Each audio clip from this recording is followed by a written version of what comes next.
My name is Jennifer Lame. I edited Marriage Story with Noah Baumbach, and I'm just here to talk about the process with Noah and how I approach editing.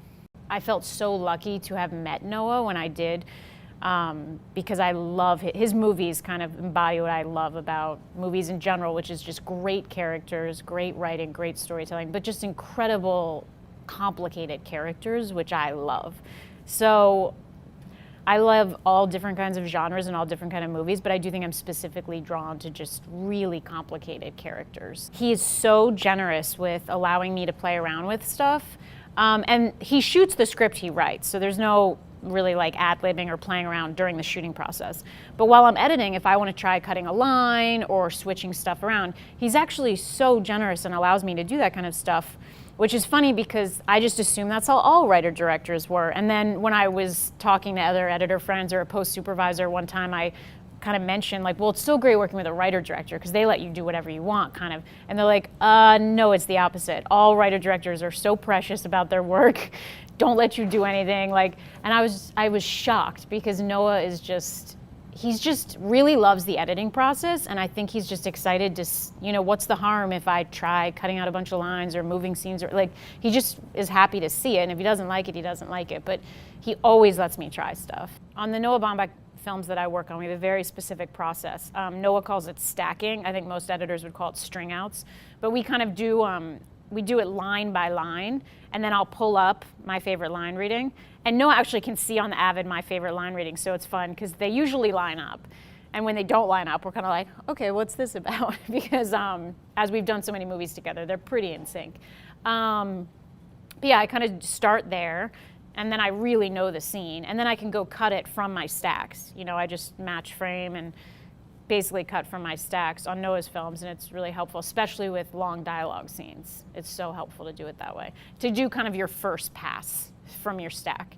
But on other films where it's more moving around, or like on Hereditary, I only did that really for the dialogue scenes. I didn't really find it helped on other situations. So in that case, I just watch the shots, take the notes in the bin. I use a lot of markers, you know, to mark moments that I like. But yeah, I don't have like, I try to come out at each project to be pretty open to also other people's ideas of how to approach things, so I'm not like locked into a specific way. But on Noah's movies, I will always do those stacks. I talked to her all throughout the shoot. On the way to the set, I talked to her about the day ahead. At lunch, I talked to her about dailies. So we're always assessing the movie in a sense, so that by the time we sit down together, we feel like, you know, we're not like approaching this totally, you know, like she's not looking at me like, what did you do? You know, we've gotten there together in a sense. Also, I wouldn't have time to do an assembly because I'm on the phone with you all. Right. Well, that's There was a couple scenes on the cutting room floor that I think were great scenes. It just, again, I think the big thing with this film was balancing the two characters, and there was a couple scenes later on in the film that it felt like, okay, if we do this and we're with this person at this stage in the film, maybe it might tip things. Not even, like, because the writing was very even keeled, but like, when it's obviously different once it's filmed and it's in a linear form, and when you just are with a character a little bit more, that can have an effect. So we did have to cut some scenes that we loved for that reason. it is musical in a sense of like, sometimes you work on a scene and you work really hard on it, you get, you know, to the end and then you watch it through. You try not to watch it through at the end of the same day that you cut it. Sometimes you can't help yourself, but there's always that like watching it at 5 or 6 or something, and you're like, oh God, you gotta go to dinner with that, and you're, and then of course we made a rule on this. Let's do it. We watch it the next day. Because then we have the whole day to kind of. No, you're always so angry at yourself when you've done that. Yeah, when you push play at 6 p.m. and then you're like, oh. And I go sit in the subway and I'm just like, I hate Yeah, myself. I know. There's a lot of texts from me like, we'll get it. Don't worry. Noah and I had a great time cutting the courtroom scene. We just, we did it over a couple days, and it kind of, once we got it, we got it. That's a scene where we didn't really need to go back. Like, it was like a puzzle, and once you fit the puzzle pieces together in the moments where they kind of jive, like, there was no massaging it. It was kind of just like locked in, which is kind of satisfying. So even though we spent like a chunk of time on it, once we were done, which was really fun. But I remember when I got the dailies on the courtroom scene, I was like, oh God, this is gonna be so intense. But no, that was actually not so bad. I think being on set as an editor has its advantages and disadvantages.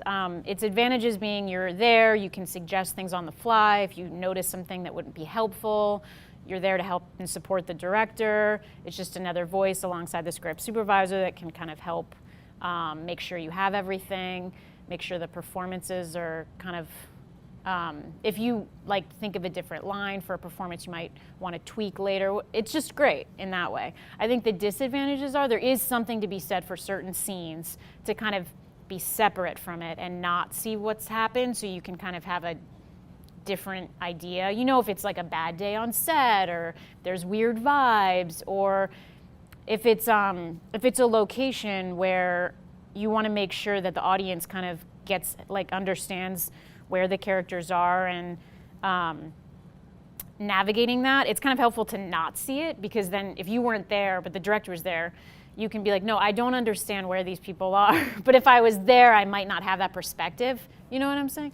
But in general, I think it's just helpful and nice to be there. When I first moved out to LA after I graduated from college, I wanted to be in post and I was willing to do whatever. And I actually met a woman who worked at, is it Mark Burnett? Yeah, the Bunim/Murray company, and she gave me a job doing kind of just typing in transcripts from videotapes of reality stuff overnight. So I worked the night shift there. Then they moved me up to digitizer, which is like a bump up, because I think that was a day shift. But yeah, and it was just like, it was really fun and bizarre, and that was kind of my like gateway into the whole world. And then actually I found it difficult to penetrate the film industry out in LA because it's so big and I didn't really know anyone. So I ended up going back to New York, getting an apprentice job from this now incredible editor, Jennifer Lilly. She gave me my first apprentice job in New York on Sidney Lumet's movie Before the Devil Knows You're Dead, which was, I mean, working for him was getting to like see him do anything.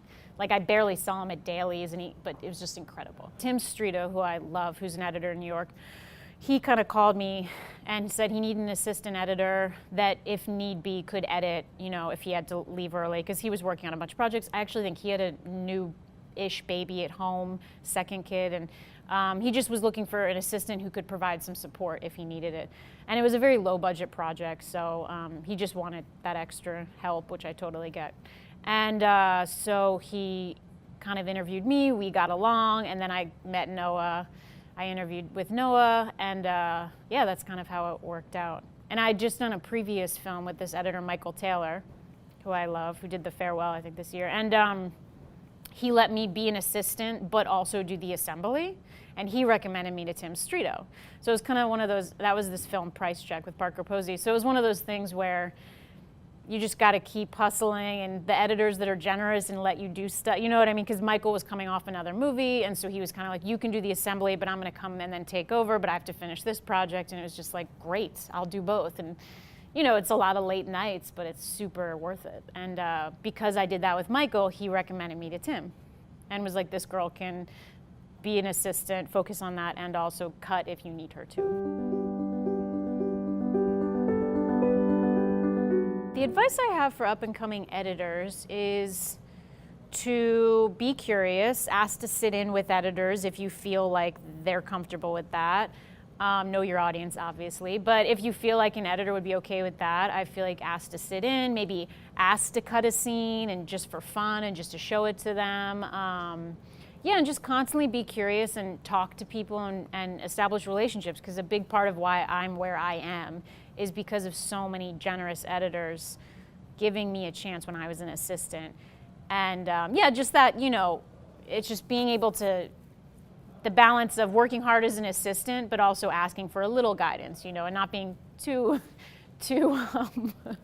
ambitious too quickly. But which I learned too is, you know, it can be difficult. But yeah, and I try to do the same. And my assistant on Hereditary actually helped me so much with the assembly and throughout the process. And I had to leave early because I had a baby, and I gave him an editing credit because he helped edit the film. And I really believe in that. So and now he's editing movies and he's incredibly talented. So I would like to do the same for people because it was done for me.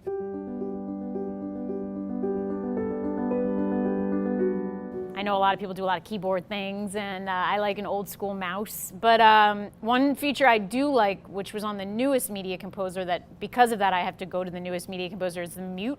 I like muting things.